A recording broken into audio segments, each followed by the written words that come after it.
Hello Telugu people, welcome to my channel వీలైనంత America vlogs. 7 degrees చలిలో beach walk ఏంటి అనుకుంటున్నారా?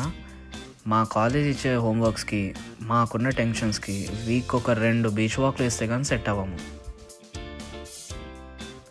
మనం ఇప్పుడు వెళ్ళే ప్లేస్ న్యూ పోర్ట్ వాటర్ ఫ్రంట్కి బీచ్కి తేడా ఏంటంటే, చుట్టూ డెవలప్మెంట్ ఉండి మధ్యలో సీ ఉంటే అది వాటర్ ఫ్రంట్. ఒకవేళ చుట్టూ డెవలప్మెంట్ ఏం లేకుండా ఓన్లీ సీ ఉంటే అది బీచ్.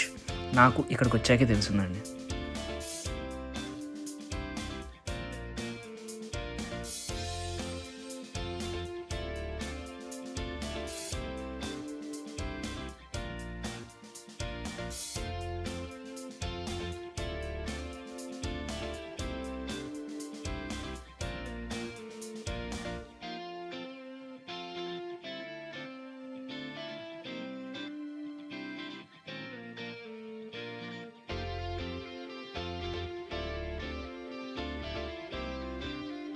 స్ట్రీట్స్ మొత్తం క్రిస్మస్ థీమ్తో నిండిపోయింది.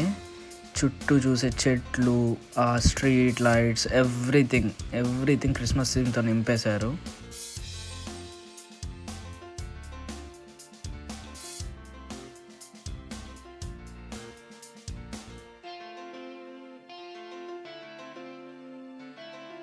సో అలా డెకరేషన్స్ మధ్యలో వాక్ చేస్తూ వచ్చేసాం ద బ్యూటిఫుల్ వ్యూ దగ్గరికి.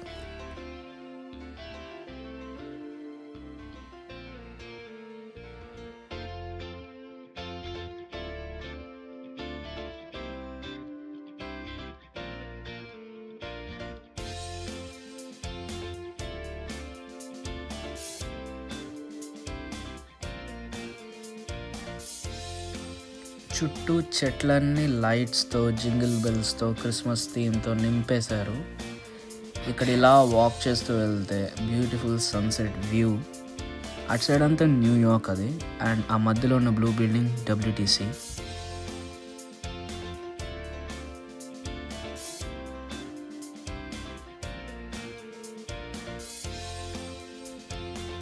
ఇక్కడ అలా ఆ వ్యూ చూస్తూ, అలా వాక్ చేస్తూ, ఒక కాఫీ కప్ పట్టుకొని అలా నడుస్తే మాలాంటి స్టూడెంట్స్కి ఇదొక థెరపీ.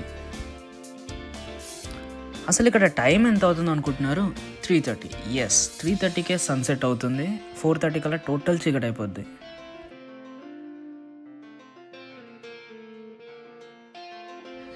యూఎస్లో నేను గమనించింది ఏంటంటే, ఇక్కడున్న చెట్లు ఏవి మనలా ఉండవు. ఇక్కడున్న సాయిల్ కూడా మంది కాదు. ఇక్కడ వింటర్ వచ్చిందంటే అన్ని చెట్లు గ్రీన్ నుండి ఎల్లోకి లేదా రెడ్కి మారిపోయి టోటల్ అంత లీవ్స్ అన్నీ రాలిపోతాయి. ఇట్లాంటి ఫెనామినా నేను మన ఇండియాలో ఎప్పుడు చూడలేదు. ఈ పార్క్ చూసారా ఎంత బాగుందో? కానీ ఇది మనుషులకు కాదు, ఇది ఓన్లీ ఫర్ డాగ్స్ ఉంటాయి కానీ లోపలికి వెళ్ళకూడదు. ఇంకా మేము మా ఫ్రెండ్స్ ఇలా కాసేపు కాఫీ తాగుతూ అలా కూర్చొని మళ్ళీ వెనక్కి వెళ్ళి మా అసైన్మెంట్స్ చేసుకోవాలి. మీరు మాత్రం సబ్స్క్రైబ్ చేసుకోవడం మర్చిపోకండి. నచ్చితే లైక్ చేయండి. Thank you so much for watching my video.